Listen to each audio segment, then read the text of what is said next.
प्रिय विद्यार्थियों, आज हम अध्याय 2 की शुरुआत कर रहे हैं। पिछले वीडियो लेक्चर में आपने अध्याय 1 में विविध उदाहरण सीखे थे। बिल्कुल ठीक इसी तरह से आप विविध प्रश्नावली हल करेंगे। अगर दिक्कत होगी तो इसके बाद में हम फिर इसमें चर्चा करेंगे। आज देखते हैं अध्याय 2 संबंध एवं फलन। तो देखिए, अध्याय 2 संबंध एवं फलन। इसमें हमें सबसे पहले दो समुच्चयों का कार्तीय गुणन सीखना पड़ेगा। तो हम इसकी चर्चा करेंगे कि दो समुच्चयों का कार्तीय गुणन क्या होता है। मान लेते हैं, देखिए हमको ये समुच्चय दिया, दो समुच्चयों का कार्तीय गुणन, दो समुच्चयों का कार्तीय गुणन माना ए बराबर,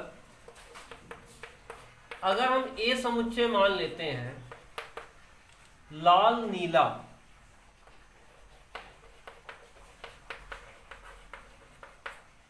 व बी समुच्चय जो है BCS है। आपकी पुस्तक का ये उदाहरण है। अब यदि हमें A गुणे B करना हो तो हम कितने तरीके से क्रमित युग्मों को लिख सकते हैं। A गुणे B बराबर, जबकि क्रमित युग्म लिखते समय इस चीज का जरूर ध्यान दें कि कामा के पहले A के अवयव लिखेंगे और कामा के बाद में B के अवयव लिखेंगे। मतलब लाल के साथ में BCS और फिर नीला के साथ में BCS। तो क्रमित युग्म कैसे बनेंगे? लाल B, लाल C, लाल S, नीला B, नीला C, नीला S। ये हो जाएगा लाल कामा B, फिर आएगा लाल कामा C, और ये आएगा लाल कामा S। तो इस तरह से ये लाल के साथ में क्रमित युग्म बन गए, और इसी तरह से नीला के साथ में बनेंगे। तो ये हो जाएगा नीला B, नीला C, नीला S। ये जो आप ऑर्डर्ड पेयर देख रहे हैं, क्रमित युग्म देख रहे हैं, ये दो समुच्चय A और B के कार्तीय गुणन को प्रदर्शित कर रहे हैं। तो इस तरह से दो समुच्चयों का कार्तीय गुणन करने के लिए हम कामा के पहले के जो अवयव लिखेंगे वो समुच्चय A के लिखेंगे, और कामा के बाद के जो अवयव लिखेंगे वो समुच्चय B के लिखेंगे। यदि उसका उल्टा किया जाए B गुणे A, तो कामा के पहले B के अवयव लिखे जाएंगे और कामा के बाद में A के। निश्चित तौर पे समुच्चयों का क्रमित युग्मों का जो दो समुच्चयों का कार्तीय गुणन है वो क्रम विनिमय नियम का पालन नहीं करेगा, क्योंकि B गुणे A का मान अलग होगा। अब इसकी देखिए परिभाषा, देखिए आपके पुस्तक में पेज नंबर 36 परिभाषा लिखी, उसको समझिए।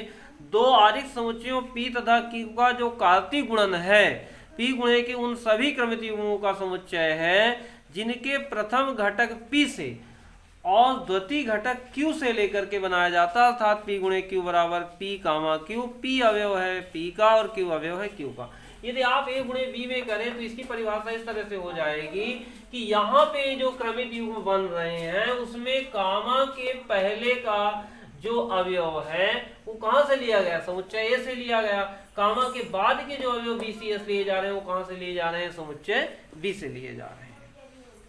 अब देखिए टिप्पणी में, दो क्रमित युग्म समान होते हैं यदि और केवल यदि उनके प्रथम घटक समान हो और संगत द्वितीय घटक भी समान हो। मतलब दो क्रमित युग्म कब समान होंगे? देखिए इसमें दो क्रमित युग्मों का समान होना तभी और केवल तभी संभव है जब वही लिखा हो। जैसे मान के चलो कि 3 कामा 5 लिखा, ये कब बराबर होगा? जब 3 कामा 5 लिखा हो। मतलब कामा के पहले वाला पहले वाले के बराबर हो और कामा के बाद वाला बाद वाले के बराबर, तभी ये दो क्रमित युग्म आपस में समान होंगे। उदाहरण के तौर पे जैसे मान लीजिए कि हमने यहाँ लिखा 2 स्क्वायर कामा 3 स्क्वायर, और यहाँ हमने लिख दिया 4 कामा 9। तो ये कैसे क्रमित युग्म है? बराबर है, क्योंकि कामा के पहले वाला पहले वाले के बराबर, बाद वाला बाद वाले। अगर हम यहाँ 5 लिख देते हैं तो ये बराबर नहीं है। क्योंकि यहाँ पर प्रथम घटक जो है तो अलग है। ये प्रथम घटक का मान यहाँ पे 4 है, यहाँ पे 5 है, तो ये क्रमित युग्म बराबर नहीं। तो दो क्रमित युग्म तभी और केवल तभी बराबर होंगे या समान होंगे यदि उनके संगत प्रथम घटक समान हो और द्वितीय घटक भी समान हो। मतलब प्रथम घटक के बराबर हो, कामा के पहले का जो अवयव है यहाँ पे 3, ये प्रथम घटक है, इसके प्रथम घटक 3 के बराबर है, द्वितीय घटक जो 5 है ये 5 के बराबर है। अब इसी तरह से देखिए, यदि समुच्चय ए में p अवयव हैं, b में q अवयव हैं, तो a गुणे b में pq अवयव होते हैं। ये टिप्पणी दूसरी है। देखिए, जैसे मान लीजिए कि हमारे पास कोई एक समुच्चय है, मान लेते हैं कि a बराबर हमारे पास है 1 2 3 और हमारे पास जो समुच्चय है b बराबर है ab। अब अगर हम a गुणे b निकालना चाहें तो कैसे करेंगे? a गुणे b आपको अभी हमने बताया कि कामा के पहले हम a के अवयव, कामा के बाद में b के, तो ये 1 के साथ में लिखेंगे तो 1a 1b, फिर 2 के साथ में करेंगे तो क्या आया 2a 2b, और फिर 3 के साथ में करेंगे तो 3a 3b। ये तो हो गया a गुणे b। हम यहाँ पर एक चीज देखते हैं कि a में कितने अवयव हैं? na का मतलब है number of element in set a में कितने अवयव हैं? 1 2 3 अवयव हैं। b में कितने अवयव हैं? nb बराबर कितना? b में कितने अवयव हैं? 2 अवयव हैं। a क्रॉस b में कितने अवयव हैं? आप गिनती करिए थोड़ा, 1 2 3 4 5 6, a क्रॉस b में 6 अवयव हैं। ये 6 अवयव ऐसे भी तो निकाले जा सकते हैं, 3 गुणे 2 से 3 दूनी 6। मतलब ये निकला कि na गुणे b में अवयवों की संख्या जो होती है na गुणे nb के बराबर होती है। मतलब इसको हम लिख सकते हैं 6 को 3 गुणे 2 के, और ये हो जाएगा बराबर na गुणे nb। ऐसा ये सभी समुच्चयों के लिए होता है। मतलब na गुणे b बराबर na गुणे nb, बशर्ते कि a और b परिमित समुच्चय होना चाहिए। मतलब इसके अंदर अवयवों की संख्या परिमित होनी चाहिए। यहाँ हम परिमित समुच्चय की बात कर रहे हैं। तो इस तरह से ये नियम दिया है कि अगर a में मान लो p अवयव है थोड़ी देर के लिए, b में मान लीजिए यहाँ पे q अवयव है, तो na गुणे b में कितने अवयव होंगे? p गुणे q अवयव होंगे। ये सीधा सा नियम हो गया कि अगर a समुच्चय में p अवयव हैं, b समुच्चय में q अवयव हैं, तो a गुणे b में कितने अवयव होंगे? p गुणे q अवयव होंगे। अब इसी तरह से देखिए, अगला है तीसरा टिप्पणी, यदि a और b आरिक्त समुच्चय हैं और a या b में कोई अपरिमित है तो a गुणे b भी क्या होगा? अपरिमित होगा। क्योंकि यहाँ पर मान लीजिए कि b में अपरिमित अवयव हैं, यहाँ पे चलिए b को, यहाँ पे a में अपरिमित ले लें या b में ले लें। b में चलिए परिमित करते हैं, a को अपरिमित कर देते हैं डैश डैश डैश। अब जब आप गुणा करोगे तो कैसे करोगे? 1a 1b, फिर 2a 2b, 3a 3b, ऐसे फिर 4a 4b 5, तो क्या होगा? गुणनफल क्या हो जाएगा? अपरिमित हो जाएगा, अपरिमित समुच्चय आएगा, उसमें अवयवों की संख्या अपरिमित होगी। अच्छा, एक चीज और, a गुणे a बराबर abc एक क्रमित त्रिक कहलाता है। मतलब कहने का कि यहाँ पर दो समुच्चयों के गुणा करने के उपरांत दोबारा फिर उसका गुणा किया जा सकता है। उदाहरण के तौर पे मान लेते हैं कि a बराबर हम यहाँ पर ले लेते हैं 1 2, और हम a गुणे a करें तो हमें क्या करना पड़ेगा? हमें करना पड़ेगा 1 2 इंटू 1 2। तो क्या मिलेगा यहाँ पर? 1 1 और 1 2 2 1 और 2। तो इस तरह से हमको ये मिल गया a गुणे a, 1 1 1 2 2 1 2 2। अब वहाँ a गुणे a, इसका मान क्या होगा? इसमें हमें इस समुच्चय का इससे गुणा करना पड़ेगा। तो कैसे करेंगे इसका गुणा? देखो, a गुणे a, इसका मान हम रख लेते हैं, ये जो अभी हमने निकाला, क्या निकाला है? 1 1 1 2 2 1 2 2, ये हो जाएगा a गुणे a का मान गुणे a का मान कितना है? 1 2 है। अब इसका जब हम गुणनफल करेंगे तो कामा के बाद तीसरे नंबर पे इसके अवयवों को लिखना है, तो हमें मिलेगा एक क्रमित त्रिक मिलेगा। त्रिक मतलब 3 अवयव। जैसे ये हमने 1 1 लिखा तो 1 1 लिखेंगे और तीसरे नंबर पर इस 1 को रखते हैं ये, फिर इसी तरह से 1, 1 के साथ में 2 को लेना है। ये हमने ये 1, 1 और इसके साथ में हमने 2 ले लिया। अभी हमने 1, 1 के साथ में 1 और 2 को लिया। अब हम क्या करेंगे, इसी तरह से 1, 2 के साथ में इन दोनों को लेंगे। तो 1, 2, ये 1, 2 के साथ में 1 को लिया और फिर इसी 1, 2 के साथ में 2 को लेंगे। इसी तरह से अब 2, 1, तो 2, 1 इसके साथ में 1 लेना है और फिर 2, 1 के साथ में ही 2 को लेना है। अब 2, 2 है तो 2, 2 के साथ में 1 लेना है और 2, 2 के साथ में 2 लेना है। और इस तरह से ये हमें कहलाएगा a गुणे a गुणे a। तो इस तरह से a गुणे a गुणे a ये हमको मान मिलेगा 1, 1, 1, 1, 2, 1 to 1। और इस तरह से ये हमें समुच्चयों का त्रिक मिल जाएगा, वेक्टर नहीं, यहाँ पर ये क्रमित त्रिक, हम इसको ऑर्डर ट्रिपलेट बोलते हैं इसको। आइए हम देखते हैं उदाहरण नंबर 1। तो उदाहरण 1 यहाँ पे है। उदाहरण 1 में क्या दिया है कि हमें निकालना है 2 क्रमित युग्म बराबर दिए हैं।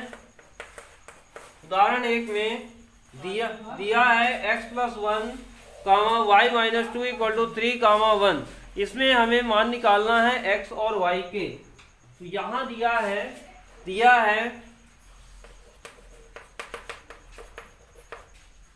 x + 1, y - 2 = 3, 1। अब इसमें हम क्या करेंगे, x और y का मान निकालने के लिए हम संगत घटकों की तुलना करेंगे। तो संगत घटकों की तुलना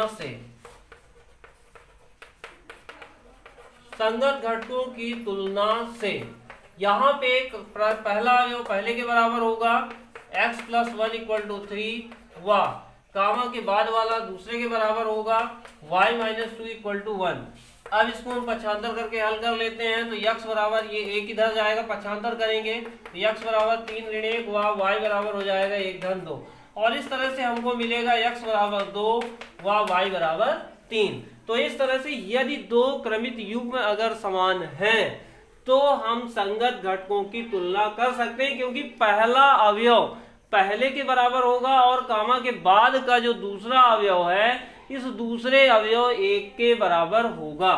और इनकी तुलना करके हम x और y के मान निकाल लेते हैं। अब देखिए इसमें उदाहरण 2 भी आप इसका गुणनफल करेंगे, खुद से प्रयास करेंगे, तीसरा भी करेंगे। आइए इसमें देखते हैं कि यहाँ पर उदाहरण देखिए 2 प्रश्नावली 2.1 में पहला प्रश्न है x/3 + 1। और इसमें देखिए इसको हम कैसे हल करते हैं। उदाहरण के प्रश्न आप लोग जो है तो खुद से प्रयास करेंगे। देखिए प्रश्नावली 2.1,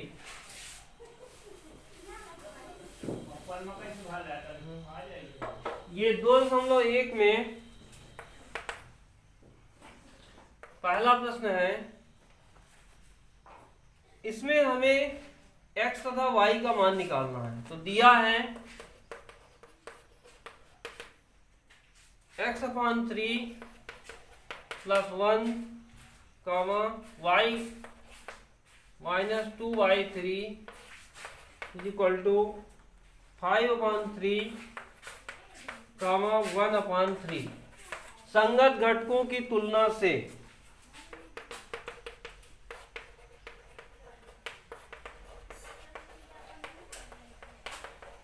इसमें प्रथम घटक इसके प्रथम घटक के बराबर होगा और इसका द्वितीय घटक इसके बराबर होगा। तो इसमें आएगा संगत घटकों की तुलना से, इसमें x/3 + 1 = 5/3 व y - 2y3 = 1/3। और इसमें आएगा x/3 = 5/3 - 1 व y = 1/3 + 2/3। इसको आगे हल कर लेते हैं। तो इसमें मिलेगा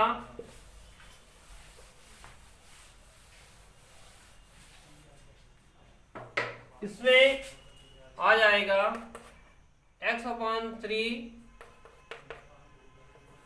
x upon 3 is equal to, यहाँ लघुत्तम ले लेंगे तो 3 रहेगा, ये आएगा 5 माइनस 3।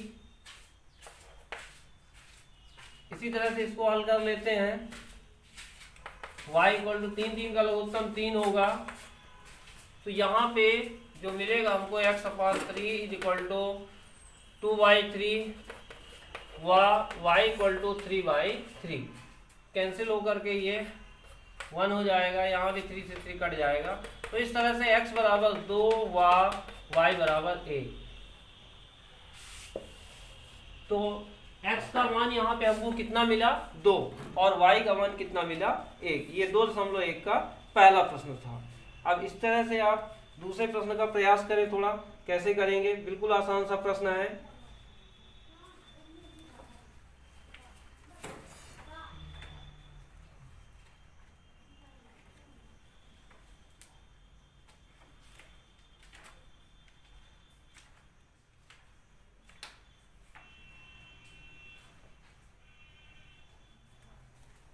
देखिए दूसरा प्रश्न आप लोगों ने किया होगा, चलिए हम बताते हैं, इसको आप मिलाएंगे। यदि समुच्चय ए में 3 अवयव हैं,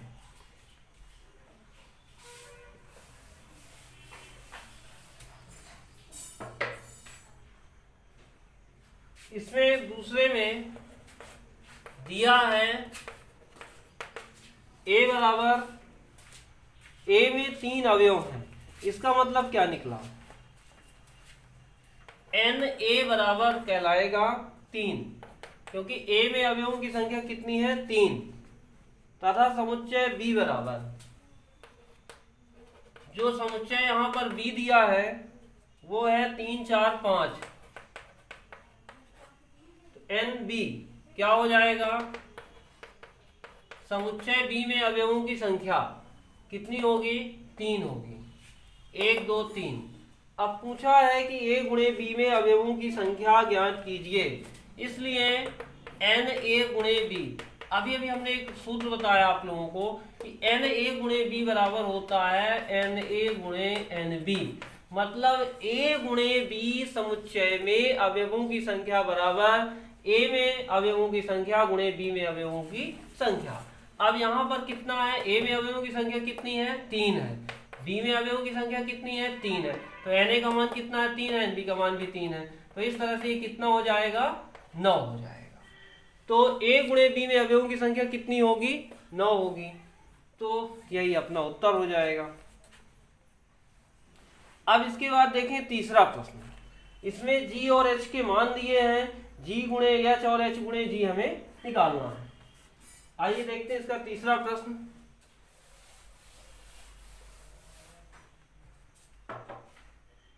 तीसरे प्रश्न में हमको दिया है G बराबर 7 8 और H बराबर दिया है 5 4 2। हमको निकालना क्या है, G गुणे H व H गुणे G, इसलिए G गुणे H इसका जो मान होगा ये कहलाएगा 7 8 गुणे ये करेंगे तो इसमें आ जाएगा 5 4 2, गुणा करने के उपरांत क्रमित युग्म मिलेंगे, कामा के पहले जी के अवयव लिखना है, कामा के बाद में एच के अवयव। ये आएगा 7 5 7 4 7 2, फिर 8 5 8 4 8 2, वहाँ एच गुणे जी। इसमें क्या होगा, एच गुणे जी में पहले एच समुच्चय के अवयव को लिखना है, एच को लिखना है 5 4 2, और एच को लिखने के बाद फिर जी को लिखना है, जी का मान कितना है 7 8, और जब इसका गुणा किया जाएगा तो क्या मिलेगा 5 7 5 8, इसके बाद 4 के साथ में होगा तो क्या मिलेगा 4 7 4 8, इसके बाद 2 के साथ में करेंगे तो 2 7 2 8। तो ये यहाँ पे हमको क्या मिला, जो g गुणे h का मान मिला है और जो h गुणे g का मान मिला है, फर्क क्या है, जो इसमें कामा के पहले था वो बाद में, जो पहले है वो जो बाद में था वो पहले है। मतलब ये साफ है कि ऑर्डर्ड पेयर तो बदल गए हैं, आपस में अंतर परिवर्तित हो गए हैं। दूसरे शब्दों में यूं कह सकते हैं कि g गुणे h बराबर नहीं है h गुणे g के, अर्थात दो समुच्चयों में गुणनफल में क्रम विनिमय नियम का पालन नहीं होता है। अब देखिए इसके बाद यहाँ पे इसी तरह से फोर्थ क्वेश्चन करेंगे। इसमें दिया है p बराबर mn, q बराबर nm, हुआ p गुणे q mn nm। इसमें आपको सही बना करके करना, बहुत ही आसान सा प्रश्न है। इसमें आपको p गुणे q लिखा है, आधा अधूरा लिखा है, इसको आपको पूरा कर देना है। इसमें अवयव लिखे हैं, इसको कर लेंगे। इसी तरह से प्रयास करेंगे, बाकी अगले